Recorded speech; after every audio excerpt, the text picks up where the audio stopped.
Randi, 1329 Huckleberry Lane, Hewlett Harbor, New York.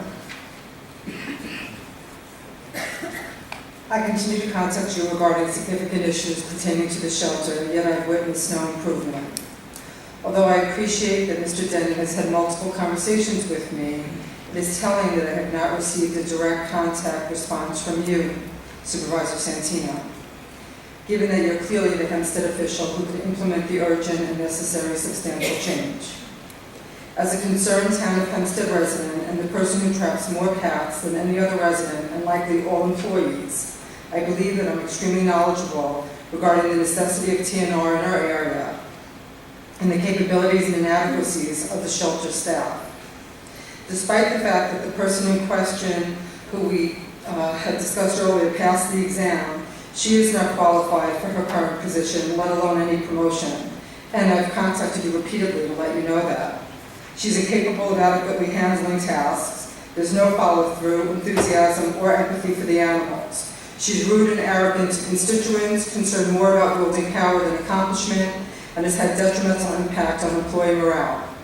Her true animal sentiment was first revealed as she cruelly yelled in the Kill the Kitty video, and there's been no improvement since. Despite this exposure, she was granted a promotion which enabled her to work in an associate supervisory position to her husband, which would not be allowed in any true professional setting. This arrangement means that both supervisors are often absent from the shelter at the same time, which is inappropriate at any time, let alone at the height of seasonal animal overcrowding. This arrangement is unacceptable to the taxpayers who fund her undeserved salary and who entrust her to provide humane care to the animals in her charge. She does not offer help to other employees when they are overburdened. There is no team effort, only superiority. When I contacted her to express my concern about animals sitting in traps in sweltering heat for many hours, she argued with me, saying that it was the best that they could do and had no issue with leaving them to bake in the heat. She does not offer to go out to the field to aid the ACOs.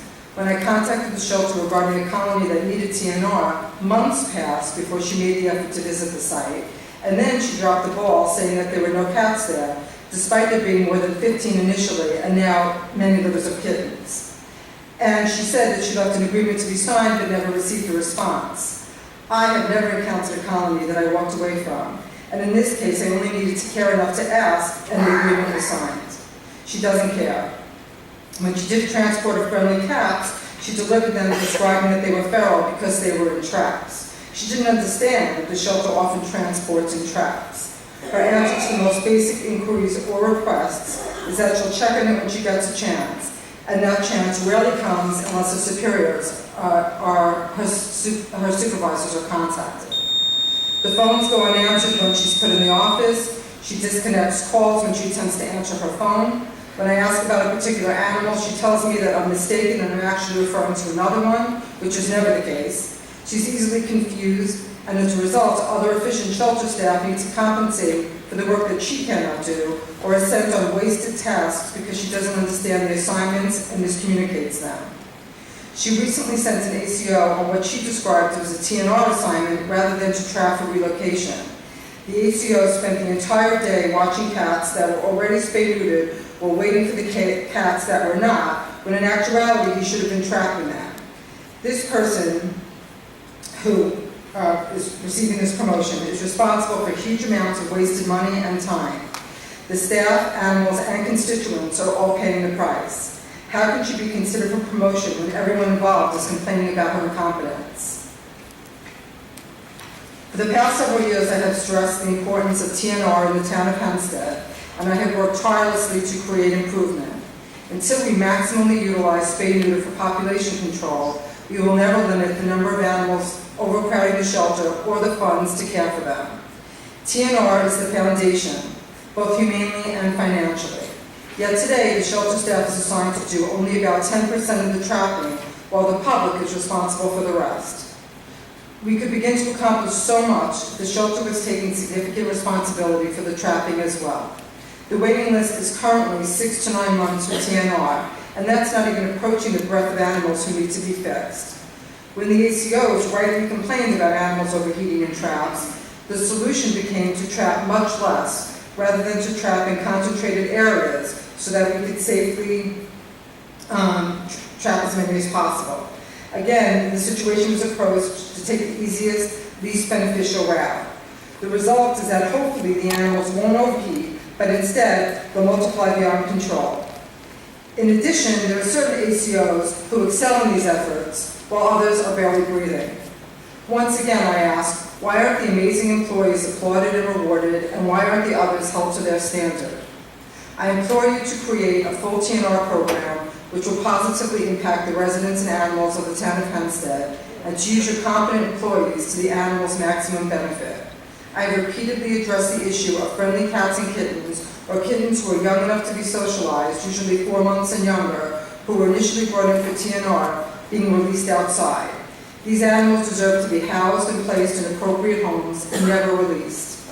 I have always found rescues for every cat that I trapped that fit that description, yet the shelter continues to allow these animals to be released due to overcrowding and lack of effort.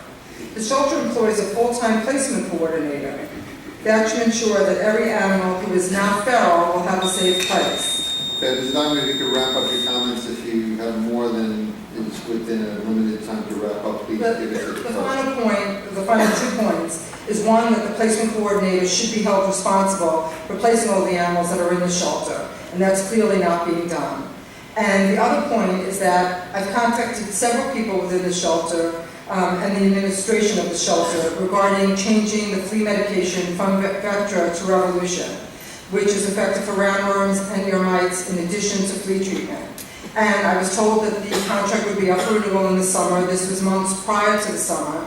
And I continued to ask what the outcome was. No one gets back to me. Nobody cares that these animals be treated with maximum benefit while they're in your care. And all right, let's, Ms. Dennis, get Ms. Diamond an answer to that question. I would like an answer to all my questions, actually. I keep asking them. I've sent you many letters. I've asked for meetings with you, but you've never acknowledged me. And I would like it if we could actually get the shelter on the path to improvement, and we could start TNRing these animals, and we could hold the people who are in charge of the shelter responsible. Okay. Instead of giving them promotions when they're clearly not deserving of the position they had before the promotion. Thank you very much. Barbara Thomas, please. I was waiting to see what Mr. Denning had. No, he'll give you, you've had your 2 circuits of the clock, so he'll answer your questions.